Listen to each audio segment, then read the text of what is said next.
events which is guaranteed by the Constitution of Pakistan. Article 19 है इसमें बड़ा clear इसमें बड़ा क्लियर है उसमें कोई गैदरिंग की कवरेज करने पे बाद अज़ां नामालूम लोगों की जगह इनका बस ये एक नामालूम हुक्म है और नामालूम अफराद की तरफ से हुक्म जारी हुआ है। बिस्मिल्लाहिर्रहमानिर्रहीम। शौकत बिलाल आपकी खिदमत में हाजिर हूँ। उम्मीद करता हूँ कि आज की वीडियो आपको पसंद आएगी। सबसे पहले आपको दिखाऊंगा कि हामिद मीर साहब ने जो इंकशाफ किया है, एक बहुत बड़ा इंकशाफ। अब तक मीडिया की तारीख में मैं समझता हूँ कि बहुत बड़ा इंकशाफ है कि वो जिस तरह से बैठ के मीडिया के ऊपर एक बहुत बड़ी हकीकत बता रहे हैं सिस्टम की, और वो बता रहे हैं कि उनको किस तरह से धमकियाँ मिलती हैं इमरान खान साहब को लेकर। जो उन्होंने इंकशाफ किया वो सारा आपके सामने रखूंगा।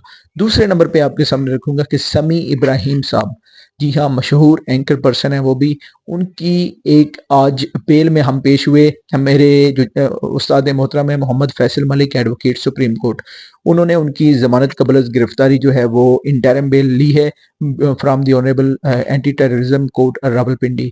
उसमें उनको 27 तारीख तक जो है वो ज़मानत दी गई है और 27 तारीख को दोबारा उन्होंने पेश होना है, और उनकी उस ज़मानत में या तो आर्गूमेंट होंगे जब, तो या तो फिर उनकी डिसमिस होगी बेल, जो प्री अरेस्ट बेल है इंटरिम, या फिर उनकी बेल कंफर्म हो जाएगी। तो 27 तारीख तक उनको जो है वो इंटरिम प्री अरेस्ट बेल दी गई है।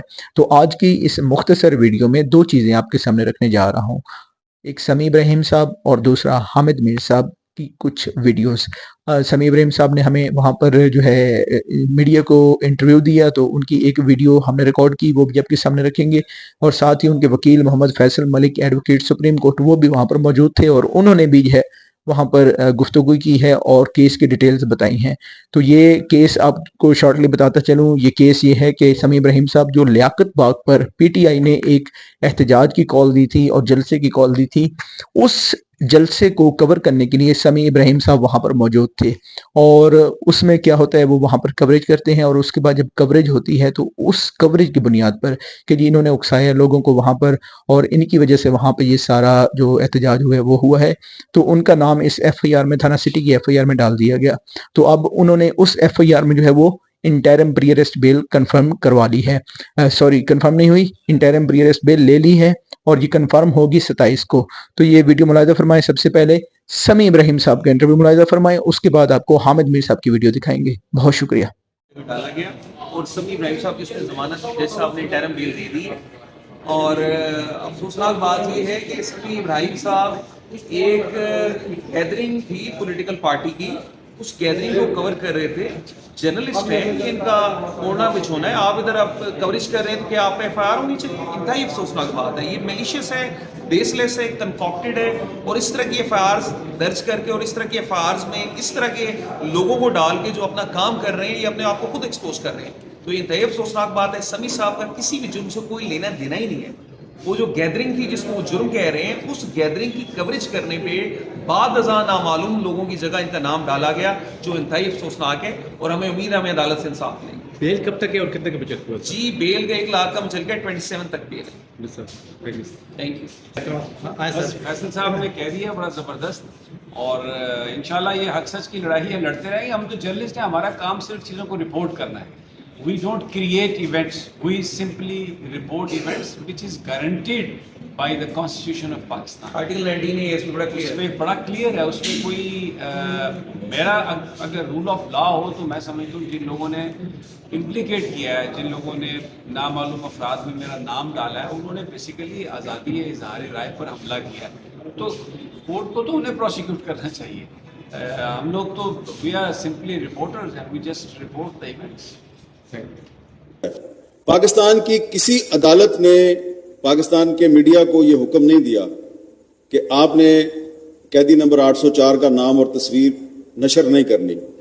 Pakistan electronic media regulatory authority ने भी ऐसा कोई हुक्म जारी नहीं किया। बस ये एक नामालूम हुक्म है और नामालूम अफराद की तरफ से हुक्म जारी हुआ है। और क्योंकि बात मीडिया एथिक्स की हो रही है, तो मैं ये बात कहने पे मजबूर हूं कि अगर कभी, अभी 3-4 दिन पहले की बात है कि मैंने ऐसे कुछ बहुत से क्लिप्स लाए ट्रंप के बारे में, तो एक क्लिप इमरान खान का भी चला दिया, तो उन्होंने कहा नहीं इसकी तस्वीर तो नहीं जा सकती। तो उसकी ऑडियो चली गई لیکن تصویر نہیں گئی. حالانکہ اگر وہ کلپ چلتا تو عمران خان کو اس کا نقصان ہوتا. شکر ہے انہوں نے یہ بھی کہا کہ ٹرمپ کو بھی مت چلاؤ. ہاں تو دیکھیں یہ جو آپ نے سوال کیا کہ پاکستان میں کسی عدالت نے اور کسی ادارے نے یہ آپ کو تحریری طور پہ حکم نہیں دیا لیکن حکم پر عمل درآمد ہو رہا ہے. There is an in announced censorship in this country Islamic Republic of Pakistan. تو وہاں پر جب ریگولر میڈیا جو ہے اس کے ہاتھ اور پاؤں آپ باندھ دیں گے تو وہاں پہ پھر جو بہت سے صحافی جو ہیں وہ پھر ٹی وی اسکرین پہ جب ان کو آپ سچ نہیں بولنے دیں گے تو وہ پھر سوشل میڈیا کو پکڑ لیں گے, وہ یوٹیوب پہ ویلاگ کریں گے, وہ ٹویٹس کریں گے, وہ انسٹاگرام پہ سچ بولنا شروع کر دیں گے. اور وہ بولے نہ بولیں, یہ جو سامنے لوگ بیٹھے ہیں ان میں سے چلیں کچھ ایسے ہوں گے کہ مجبوری کی وجہ سے انہوں نے اپنا ایک جعلی ٹویٹر اکاؤنٹ بنایا ہوگا, انسٹاگرام پہ انہوں نے بلی کی یا ہاتھی کی تصویر لگا کے اور کوئی جعلی سا نام رکھ کے کوئی نہ کوئی بات کرے ہوگے. لیکن بہت سے لوگ ایسے ہیں کہ وہ جان ہتھیلی پہ رکھ کے اپنی تصویر کے ساتھ اپنے اصلی نام کے ساتھ سچ بولتے ہیں اور پھر پھڑے جاندے ہیں. ٹھیک ہے, پھر پولیس جو ہے وہ انسداد دہشت گردی کی عدالت میں ان کے خلاف مقدمہ چلاتی ہے. تو سوشل میڈیا جو ہے اس کے فائدے بھی ہیں, اس کے نقصان بھی ہیں. اگر پاکستان میں سوشل میڈیا نہ ہوتا. جی امید کرتا ہوں کہ آپ کو آج کی ویڈیو پسند آئی ہوگی اور انشاءاللہ ملیں گے جلد ایک نئی ویڈیو کے ساتھ. اپنا خیال رکھیے گا. بہت شکریہ.